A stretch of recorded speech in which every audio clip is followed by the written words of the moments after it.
6 దినములు పనిచేసి 7వ దినమున విశ్రాంతి తీసుకున్నారు.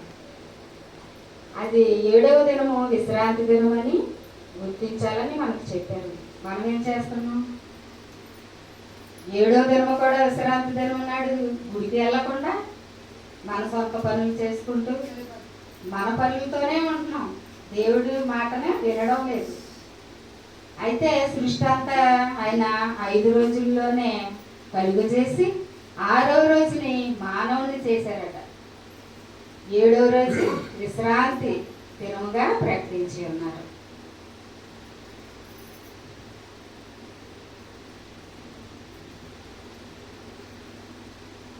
యోహాను 17:4 చేయుటకు నీవు నాకు ఇచ్చిన పని నేను సంపూర్ణంగా నెరవేర్చి భూమి మీద నిన్ను మహిమపరచితిని.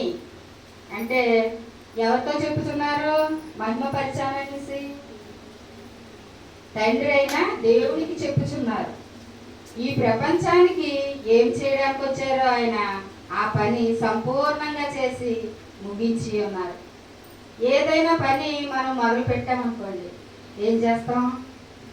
కొంచెం ఒళ్ళు నొప్పులు వచ్చినా, బాధ కలిగినా, శ్రమ వచ్చేసిన బాబా మనం చేయలేము అని చెప్పేసి ఆగిపోతాం, చేతులు ఎత్తేస్తాం.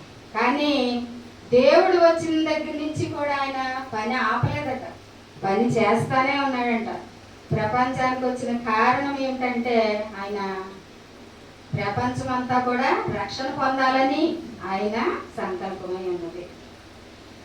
మన కొరకు యేసుక్రీస్తు వారు ఉదయం 9 గంటల నుండి 3 గంటల వరకు సిలువలో ఉన్నారు.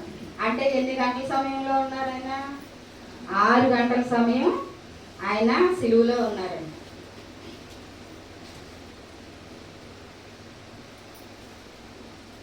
ఏమి సమాప్తమైందని ఆయన చెప్పారు?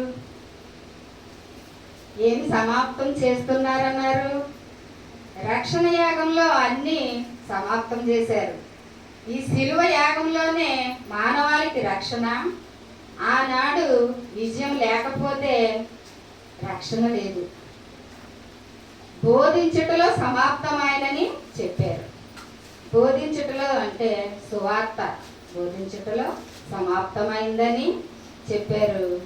ఆయన రక్తము క్రయధనంగా చెల్లించి మనని వెల పెట్టి కొన్నారనమాట.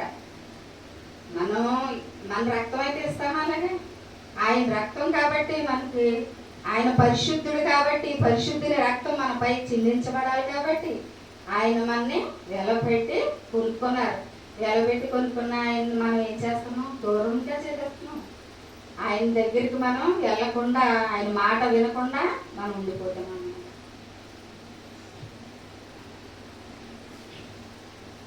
ఆయన ధర్మశాస్త్రపు విధిని సమాప్తం చేశారు. అంటే ఏంటి? థర్మామీటర్ ఏం చేసింది? జ్వరాన్ని చూపిస్తుంది. జ్వరాన్ని తీసిందా? అదే ధర్మశాస్త్రము ఏం చూపిస్తుంది? పాపాన్ని తీసిందా? తీయలేదు. కానీ ఈయన పరిశుద్ధుడిగా ఉన్నారు కాబట్టి పరిశుద్ధంగా ఆయన ఏం చేశారంటే ధర్మశాస్త్రపు కాడిని విరిచి వేశారనమాట. పాపిగా చనిపోతే నరకానికి వెళ్ళిపోతారు కాబట్టి వదకు తేబడిన గొర్రెవలే ఆయన వధించబడ్డారు. ఆయన తండ్రి చిత్తాన్ని నెరవేర్చి సమాప్తమాయను అని చెప్పారు. సాతాన్ని కూడా ఓడించారు ఆయన. లేఖనములు నెరవేర్చుట సమాప్తమని, ప్రవచనములు నెరవేర్చుట సమాప్తమని చెప్పారు. పైనున్న దేవునికి క్రిందున్న ప్రజలకు ఇచ్చుచున్న డిక్లరేషన్, నేను అన్ని విజయవంతంగా చేశాను తండ్రి అని పెద్ద కేక వేశారంట ఆయన. ఆ కేకకి ఎంత, అక్కడ ఉన్న జనాలు ఎంతమంది అంటే 1000 మంది. అక్కడ ఆ 1000 మంది వినాలంటే ఎంత కేక వేయాలి? పరలోకపు తండ్రి కూడా కేక వినాలంటే ఎంత కేక వేసి ఉంటారు ఆయన తండ్రి. ఆ కేకకి సముద్రం కూడా ఎంతో ఘోష పెట్టిందట. ఆయన సిలువలో మహాసంగ్రామంలో ఆయన ఈ విలువైన మాటలు పలికి ఉన్నారు. ఈ చిన్ని మాటను దేవుడు దీవించిన గాక. అల్పురాల్ని అయోగ్యురాల్ని ప్రభువా తండ్రి నైనా ఎన్నికలైన దాన్ని తండ్రి ఈ మాటను నైనా నీ ఆత్మ ద్వారా నాతో చెప్పించినందుకై నీకు వేలాది వందనాలు, స్తుతులు, స్తోత్రములు తండ్రి. తప్పులు పొరపాట్లుంటే మన్నించండి తండ్రి. నాయనా తండ్రి మీరే మహిమకరంగా నడిపించుకుంటారు. యేసువారి నామములో అడిగి వేడుకొనుచున్నాను పరమ తండ్రి. ఆమేన్.